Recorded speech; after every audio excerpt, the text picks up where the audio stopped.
İnsan ömür boyu xoşbəxtlik axtarışındadır.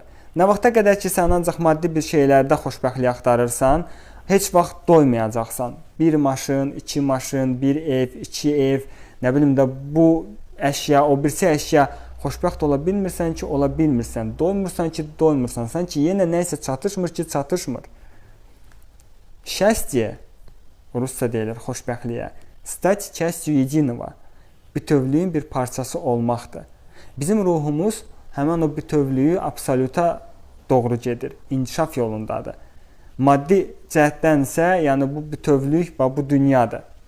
Və nə vaxta qədər ki, sən dünya ilə mübarizə aparırsan, onu bəyənmirsən, qəbul etmirsən, elə bilirsən ki, burada ancaq müharibələr var, burada ədalətsizlik var, bu doğru bir şey deyil, yəni bu ancaq şikayətlənirsən, narazısan, o vaxta qədər də həqiqətən də bu sənin daxilinin əksi olacaq. Onu da görəcəksən.